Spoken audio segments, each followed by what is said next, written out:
labai dėkingas organizatoriams, kad organizuoja tokius renginius, nes mano galva šiais laikais tikrai kalbėti apie dirbtinį intelektą, ką su juo galima daryti, kaip reikėtų daryti, yra tiesiog privaloma, nes našumo pokyčiai yra labai dideli. Pasakysiu, kad 25 metais tikrai yra nemažai tyrimų apie tai, kad darbdavio lūkesčiai skirtingose kategorijose, skirtingose labai pasikeitę. Girdėjau tokią nuomonę, kad, tarkime, programuotojų srityje laukiama iš programuotojų kažkur 7 kartai daugiau daryti. Tai ne 7%, ne 5%, 7 kartai.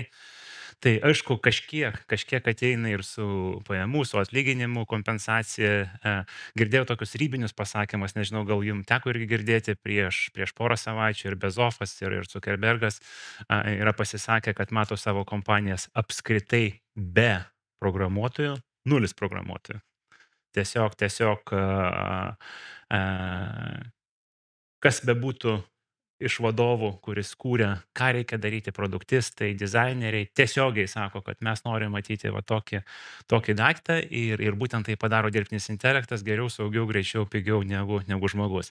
Tai va tikrai tokia tema iš vienos pusės pakankamai konservatyvi, nes daug nuomonių yra, tai kaip čia mes išeisime į gatves, nereikia žmonių atleis. Iš kitos pusės čia aš prie tų šalininkų, kur asmeniškai daugiau įkvepia, nes kai tu supranti, kad tie instrumentai, dirbtinio intelekto instrumentai, tau leidžia ženkliai daugiau padaryti, tai mane žavi. Tai kitais žodžiais einame į pasaulį, kuriame kiekvienas atskiras individas, naudojant tuos dirbtinio intelekto instrumentus, gali padaryti beprotiškai daugiau negu kažkadaise. Tai va šiandien tai prasibėgsiu truputėlį per būtent tuos našumo instrumentus, kurie būtent instrumentai padeda žmogui pasiekti, padaryti daugiau. Per 20 minučių be abejo visko nespėsime, bet mano gal užduotis tokia žemėlapiko sudaryti, raktinių žodžių primėtyti, nes šiais laikais išnešę nors vieną raktinį žodį, jau tada galima iš karto, dabar jau sako, nebeguglinti. ChatGPT išinti, girdėjau tokį dalyką.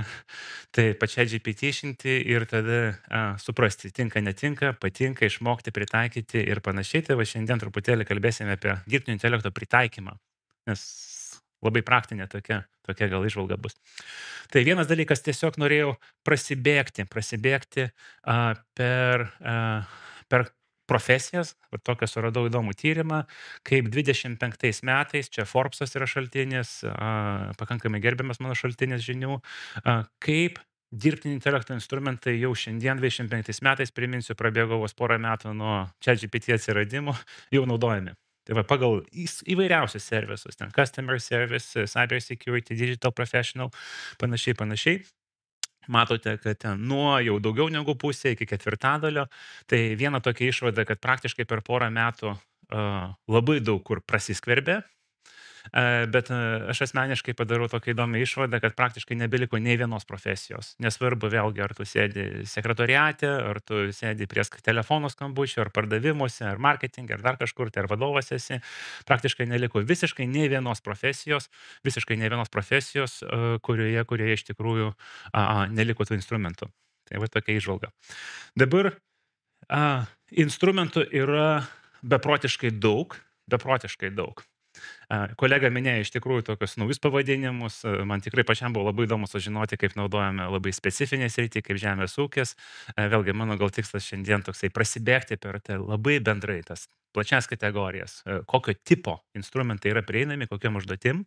Vėlgi, tezė yra, kad jeigu vakar žmogus iš esmės savo profesiniai veikloje turėjo naudoti profesionalų pagalbą, nesvarbu ar savo kompanijai, ar tai yra iš pardavimų skyriaus pagalba, ar iš marketingų skyriaus, copywritingų ir panašiai, ar tai būtų išorinė pagalba, teisininkai, vėlgi tas pats dizaino paslaugos, programavimo paslaugos ir panašiai, tai labiau atrodė žmonių sėdintis viduj, aplipdytas tom horizontaliom, vertikaliom funkcijom, kur tiesiog bendrauja su kitais profesionalais.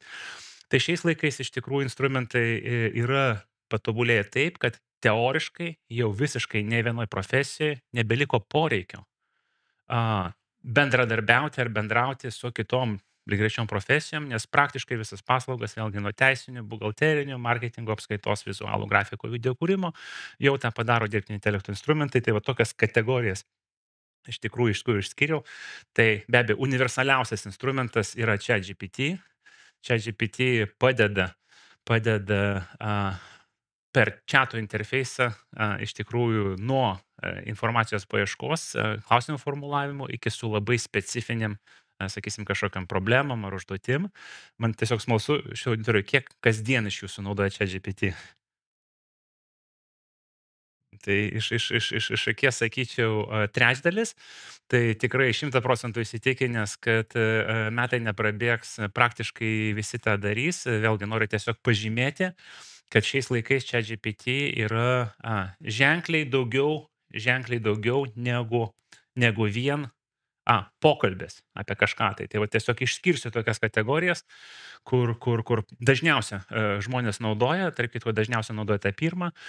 Tai be abejo, informacijos paieška yra ženkliai patogesnė, nes kai tu naudoji Google, tai good luck, kaip sakoma, skęsti tuose sutinku, cookie wallsai, va dabar pateiksim atsakymą, tik tai paklikink sekantį puslapį ir be galo scrollini, be galo spaudi.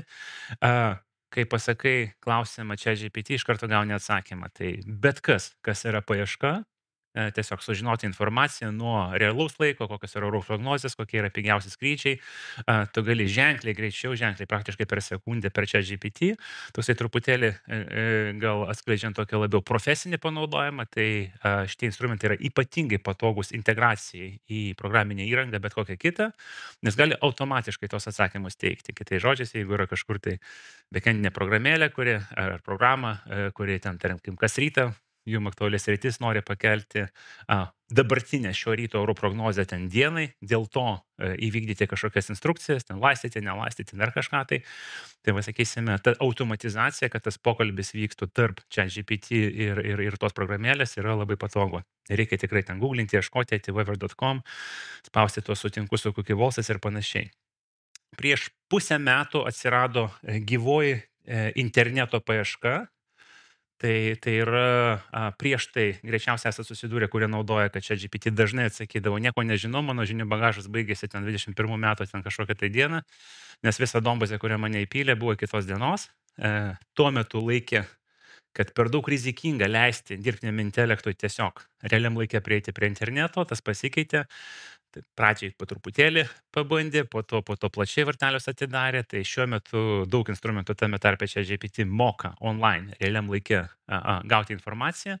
Vėlgi, kol kas gal tai nedaug išnaudojama, bet jau šiandien skirtingai nuo ten prieš metus gali klausti ten, surask man pigiausio skrydžio į šiltą šalį, kur nors iš Lietuvos kitą savaitę tokiam dienom.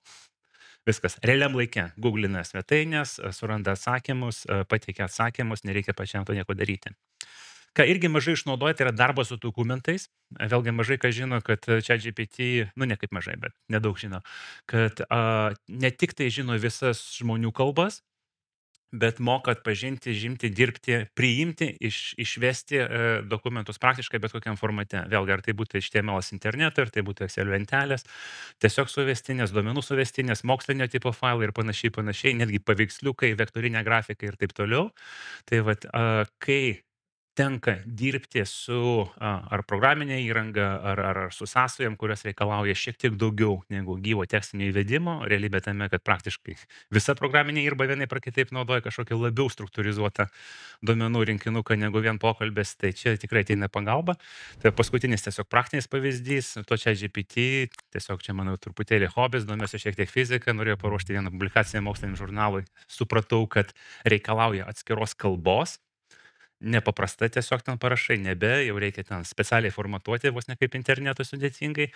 Tai man ir pasakė, kad reikia kalbos ir išvertė dokumentą tą kalbą ir paruošė dokumentą, kur tiesiog reikia įkelti.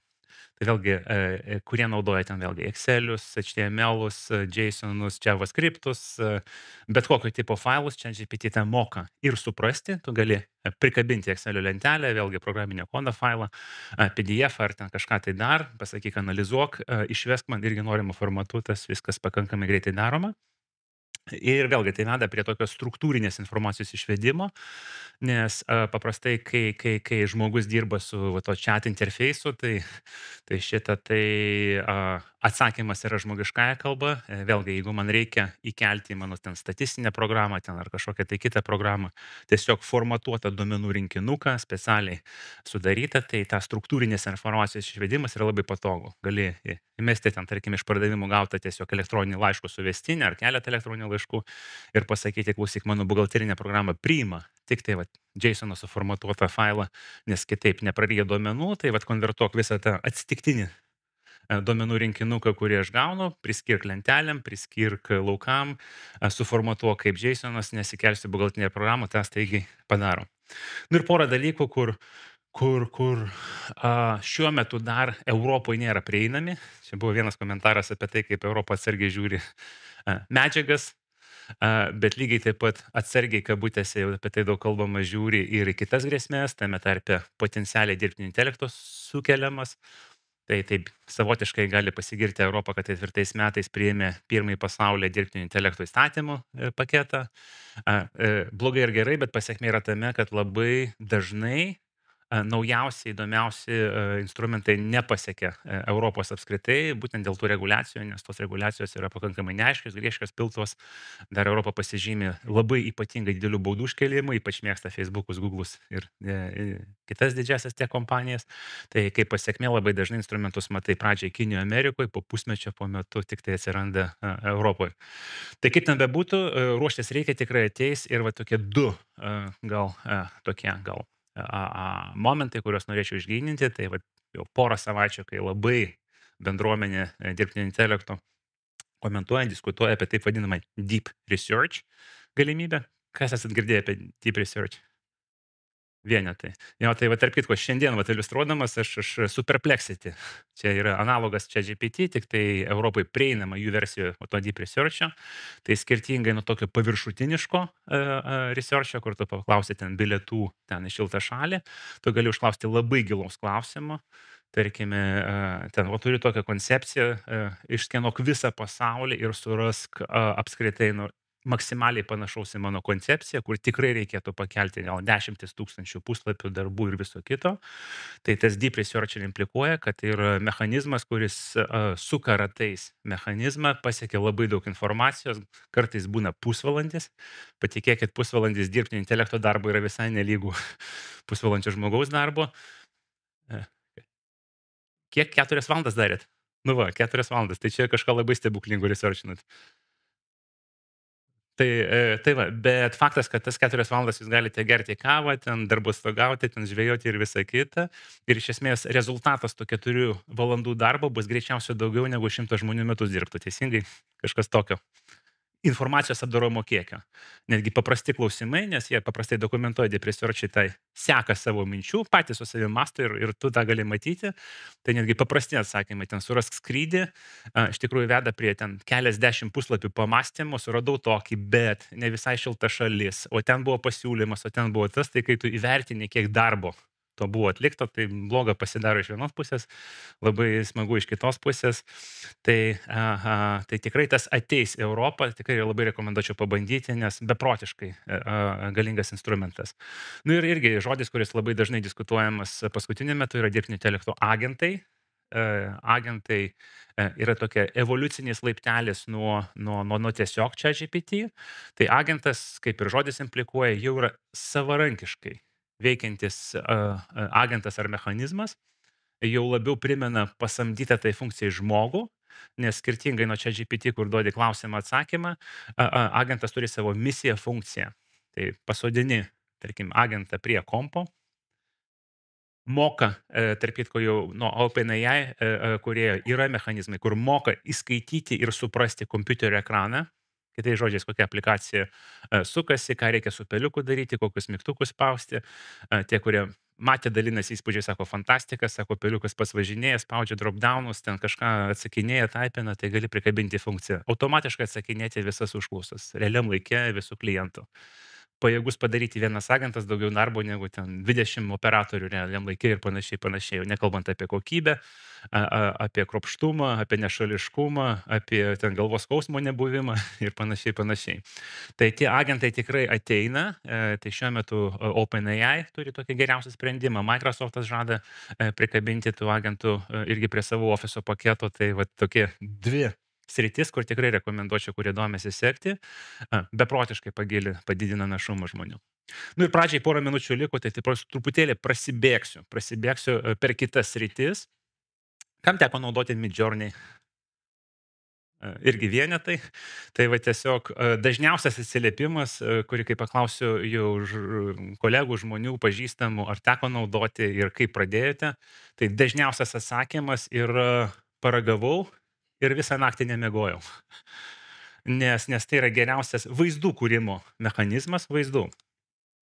Čia yra keletas, sakysim, pavyzdžių, kurios ten sukuria, bet iš esmės žmonės, kurie niekad nebuvo kūrybiški ar meniški, staiga gauna instrumentą, kur gali pasakyti, noriu sukurti tobulo savo pakvietimo į gimtadienį paveiksliuką, kuriame ten parašytas toks tekstas, tokia grafika, tokio stiliaus, nes noriu išsiųsti savo pažįstamams. Padaro per minutę fantastiškai gerus darbus, tarp kitų, kam įdomu, prezentacijos vaizdai čia irgi yra padaryti su Midjourney. Labai evoliucionavęs instrumentas, tikrai labai rekomenduočiau, kurie domisi, kurie nežino, kas yra menas, nemėgsta paviesti paveiksliukų, nenaudoja Photoshop'o, vis tiek rekomenduočiau, turi nemokamą versiją išbandyti, bet sakau, pirmasis įspūdis, kadangi žmogaus kūrybiškumas apskritai labai vežanti veikla, tai kai supranti, kad tavo žodžiai gali transliuotis į vaizdą, wow, tai veža beprotiškai ilgai. Tiem, kurie nors kiek domisi dizainu, irgi rekomenduočiau tokį video varikliuką Runway ML. Tai čia irgi yra sekanti evoliucija dirbtinio intelekto, nes tiesiog pasidalinsiu, kad šiais laikais ir video, tame tarpe gollywoodinės kokybės, su speciefektais, su perėjimais, ten su trimačia grafika, kokia tik tai nori, irgi gali taip pat padaryti dirbtinis intelektas. Greičiausiai daugelis iš jūsų yra matę tos deepfake'us internete, kur ten labai skirtingos temos, kaip, tarkime, ten mada evoliucionavo per 1000 metų, ten ar kažkas tai tokio, tai jie padaryti su tokiais instrumentais, gera žinia, turi ir nemokamus interfeisus, ir visiškai nulį reikalauja žinių iš žmogaus. Tai kai gauni tokį instrumentą ir parašai, aš noriu ten buhalterio, kuris yra labai liūdnas ir dirba su kompu, jisai nupiešia tau tą. Ne tik tai patį buhalterį, bet ir video.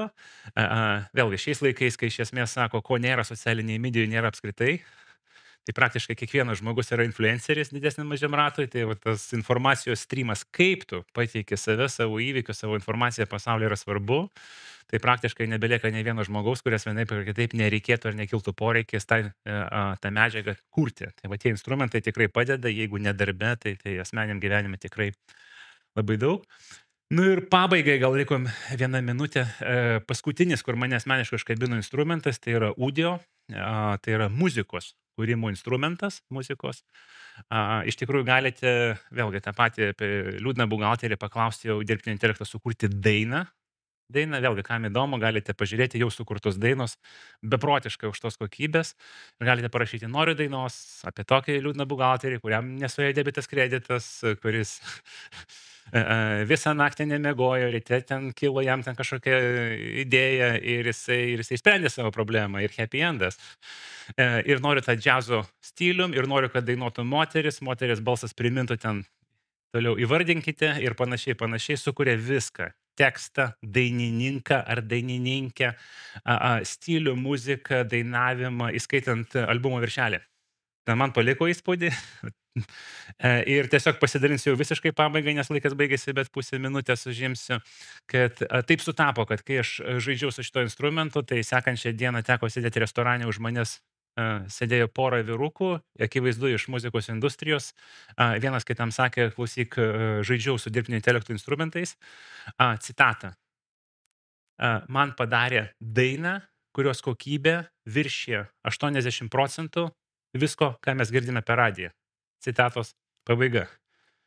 Kitai žodžiai, čia profesionalo vertinimas, kad per minutę, va tiesiog pats žmogus nieko nesuprantantis apie muziką gali sukurti kokybę, gramiai, stilių ir panašiai. Tai šitą, tai va tiesiog aš norėjau prasibėgti per visą tą spektrą, šiaip tų instrumentų yra beprotiškai daugiau, dar daugiau, ten iš esmės viskam, aš norėjau tiesiog užvesti, kad ne tik tai va tas sausas pokalbis, yra daug viskam ir iš esmės va tas bandymas tų instrumentų savaime labai žavi, bet jų pritaikymas gyvenime, darbe ir atneša va tą labai didelį našumą, kurio šiuo metu iš esmės siekia visi darbdaviai. Tai dėkingas už dėmesį. Ačiū.